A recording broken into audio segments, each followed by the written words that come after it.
Quantum physics and the Dhamma. Where do they meet? Where does one relate to the other?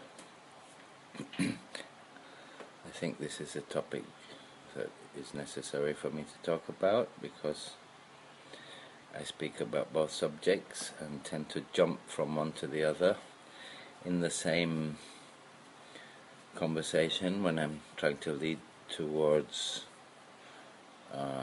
explaining something, and sometimes it confuses people. If you are not familiar with quantum physics or physics in general or astronomical physics, then you might actually just think, what is he talking about? 1 minute ago he was talking about Buddhism, and now all of a sudden he's talking about science. So actually, if you understand both areas of thought or dogmas or ways of viewing reality, be it from a spiritual or metaphysical view,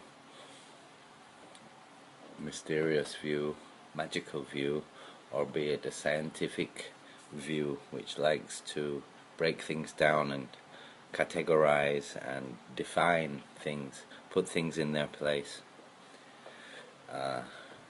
This has a lot to do with what they talk about in Dhamma, when Buddhist thought and philosophy, which is to do with the Dhamma, but it is not the Dhamma. The Dhamma is above and apart from all religions, including Buddhism. Always remember this. So, coming to why I like to use quantum physics to reveal the Dhamma. So, this is also one of the reasons why I like to use what you may call science, or quantum physics and astronomical physics. So macro and micro, or actually the other way around. Quantum physics is micro and astronomical physics is macro. So getting smaller inside, down, within, ever smaller, or looking out, far out beyond the galaxies into the universe and understanding its vastness and all of the laws and the phenomena which can be found within both of those realms, which are actually beyond our limits of vision with the human eye, and so therefore beyond the spectrum of our particular size dimension. I believe there are many dimensions. So does quantum physics, and so does actually Buddhism and many magical or metaphysical philosophies. So, on the same way we exist as we see ourselves as bodies and mountains and streams and people and animals and houses, that is one particular size dimension, and it's part of illusory perception, which is to do with what in Buddhism is called tilakkhana. One part of tilakkhana has three things in tilakkhana is anicca, which means impermanence. We do not see impermanence. It is covered by a veil of illusion. The reason we do not see this is because we are physically manifest within this size dimension, what I am calling a size dimension, meaning the limits of our perception and the way our minds are conditioned by rupa and nama, form and name. So we see a mountain and think it is very permanent. We do not see it changing.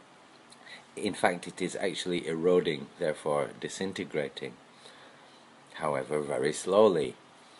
If you were to watch a sand glass, you could see the sand trickling through into the bottom of the glass and know that time is passing and that it is disintegrating. But when you look at a mountain, it is so large that you cannot see it disintegrating. You are therefore blind to the fact that all things are impermanent. You cannot experience all things that way. It is very difficult.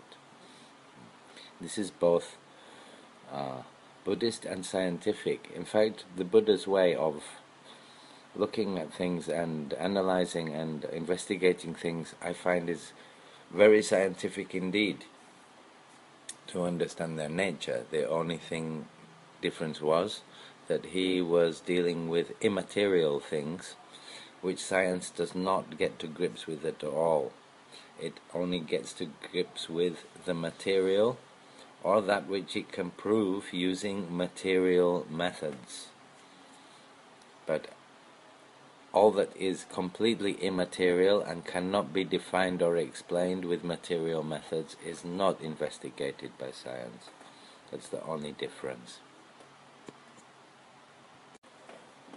So another part of tilakkhana, or the three things we do not see, because we are not with right view, not enlightened, as unenlightened people call it.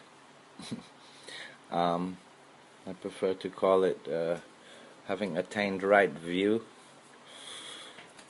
because enlightened and unenlightened becomes also a conditioned thing which you imagine. It can actually just become another obstruction. So that's enlightenment out of the window for the moment. I call it right view.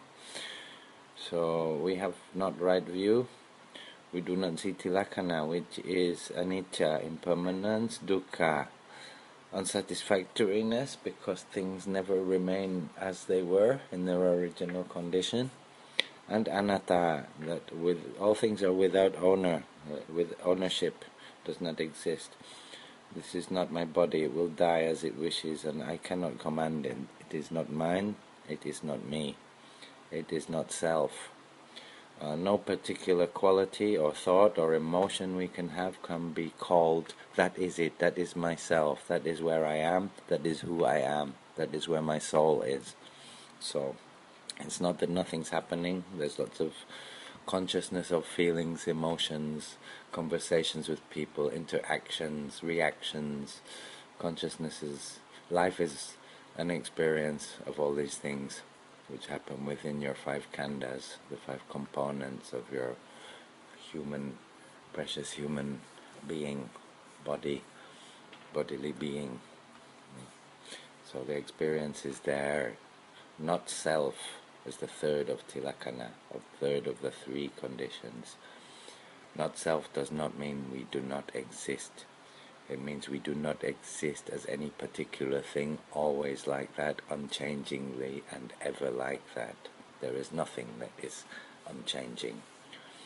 But there is something that perpetuates eternally between all of those thoughts which are dying and born, all of those feelings which rise and fade, all of those experiences which are and come into memory and are gone. It's all imprinted. Which is where we get back to quantum physics. Quantum physics has two major theories, one called the string theory and one called the field theory. Both of them are shapes used to try to explain something that is immaterial, or so small, so micro, that it cannot be explained in our normal material terminology or the normal laws of physics. So whether we see the quantum field as an ocean or a field of potential and possibility, which only comes into being, according to quantum science, when an observer, a conscious observer, looks at it. And so, as I look at the table, its tableness and the fact that it is a table remains there, but only in my mind, only in that place and time. Elsewhere, it is for other things, perhaps non-existent, perhaps not a table. It might be in a different place. Most definitely, if standing in a different place, it would be in a different place.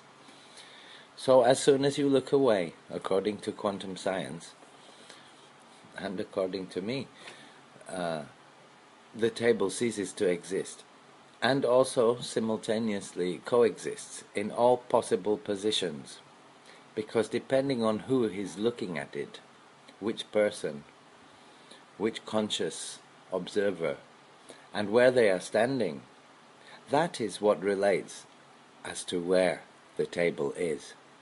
So in fact, if you do not put yourself in the story and take yourself out of the matter, you will realize that the fact of where the table is not in relation to you at all.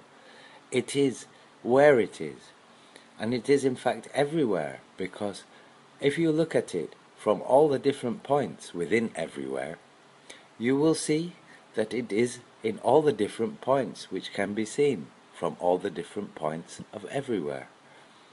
So, John stood over to the north, might see the table is to his south, down in front of that tree, whereas you who are in the south would see the table poking out from behind the tree to your north. Where is the table, I ask? Who knows? It depends. Everywhere and nowhere, all places at the same time, and in no particular place at any particular time. Here is where quantum physics proves this through their discovery of subparticles which actually do behave like this and have been seen to exist in two places at the same moment. So some quantum scientists believe in this quantum field that they see as a flat field of just potential, and that as observers turn to perceive things or focus on things, then reality is created within the confines of that focus and perceived through the mind of the observer. As soon as the observer looks away, reality melts back into that one quantum field of potential and possibility and becomes absolute elsewhere, everything and nothing at the same time. Just potential, pure quanta. It's quantum, yes.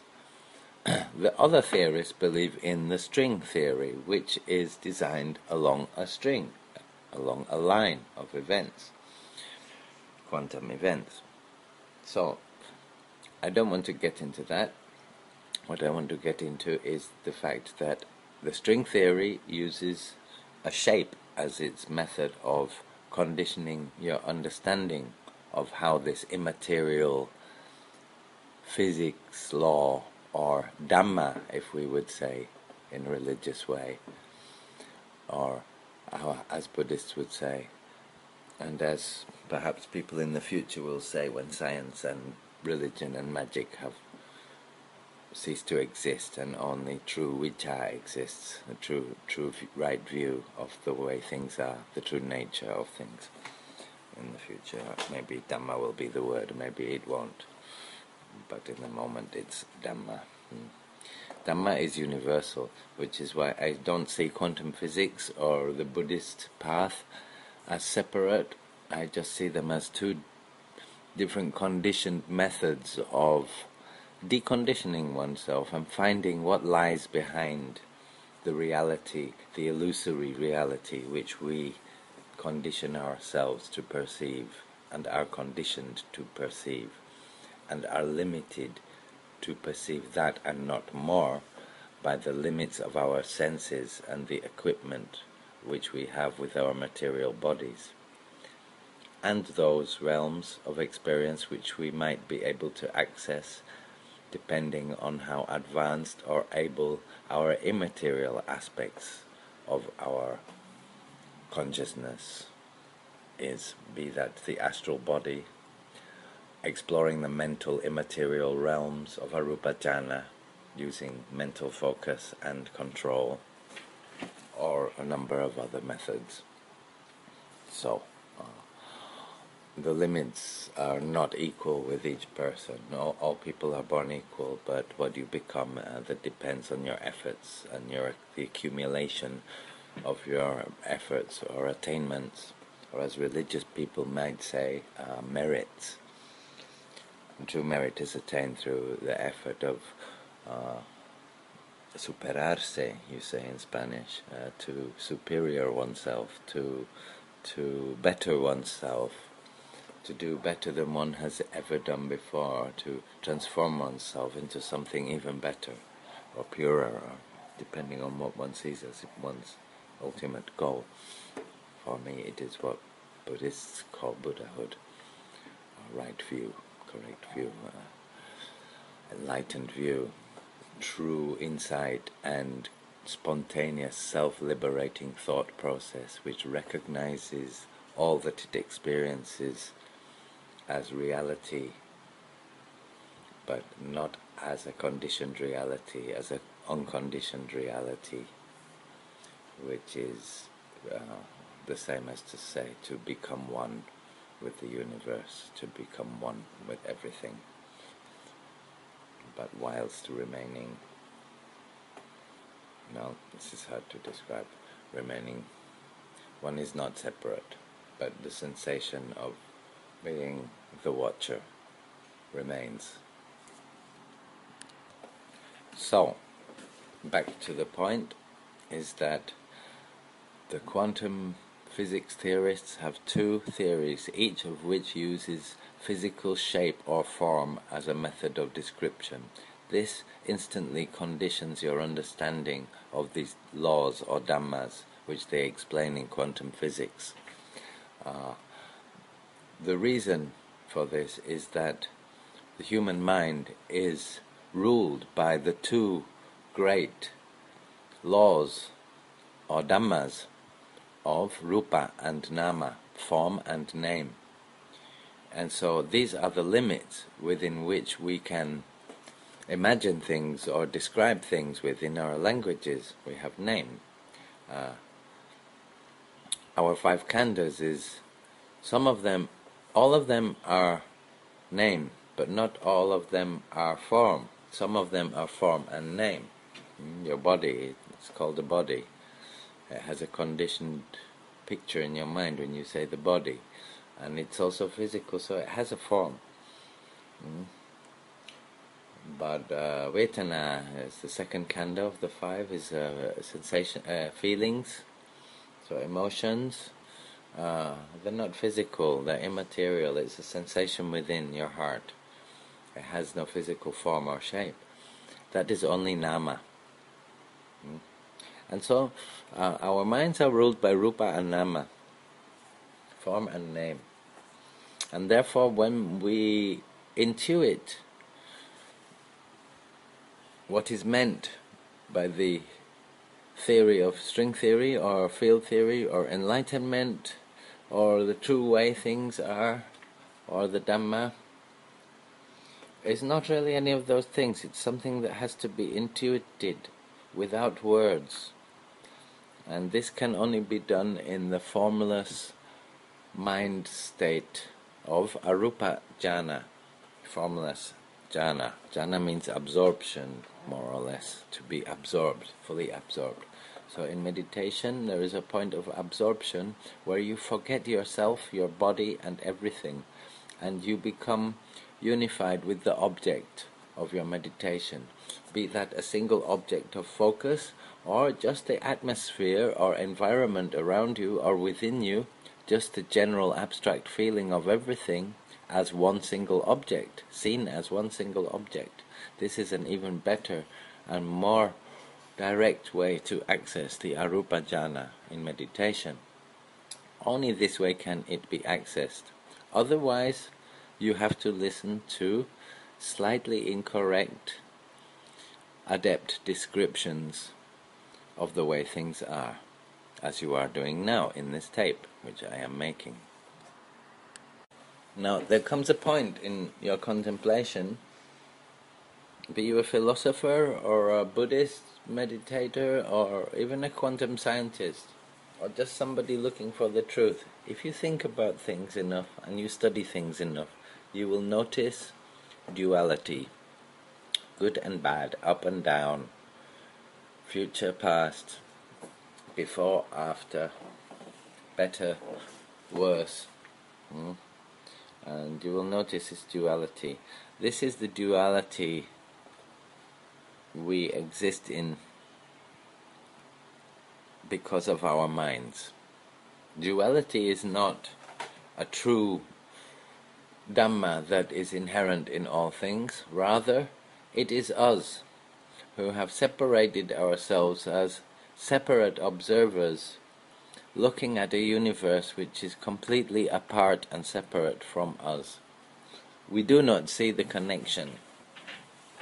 This is what causes us not only to be impure through wrong view of separateness, and make us able to kill, steal, and do other things which are harmful, because to think harmfully one must be harmful against something that is other. If one cannot find no otherness, then one cannot find no need or desire to destroy that which is other. Oneself, or that which one considers to be essential to one's existence, would not be harmed or wanted to be harmed. So when right view is attained and one sees the unified aspect of our existence, that we are not separate from this universe, we are actually right inside it, not us with the universe outside it. And that both of these views, just as creation and destruction, and inside the universe or outside it looking in, inside it looking out, which way are we? Both of these views are dualistic views and can be tossed around forever and never answered. The Buddha would remain silent to such conundrums, for such conundrums can never be answered, and such conundrums are precisely the train of thought which holds us here within samsara, which is illusory thinking. The realm of illusion is not a realm, it is just an illusory form of thinking which makes us appear to be in this realm. If illusory forms of thinking are destroyed through right view and through insight attained through the arupa jhanas, then perhaps we can rise above this and become masters and adepts of our own fate and see where this would take us further. For beyond this point has only been said to be nibbana, but has not been given to anybody who has not attained it as a description, for it cannot be described.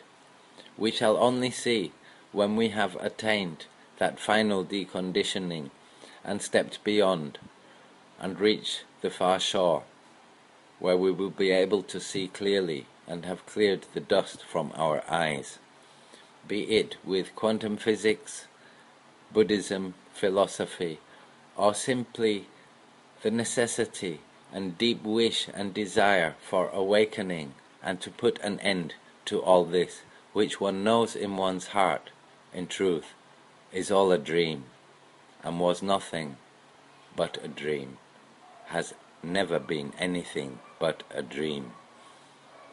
Awake.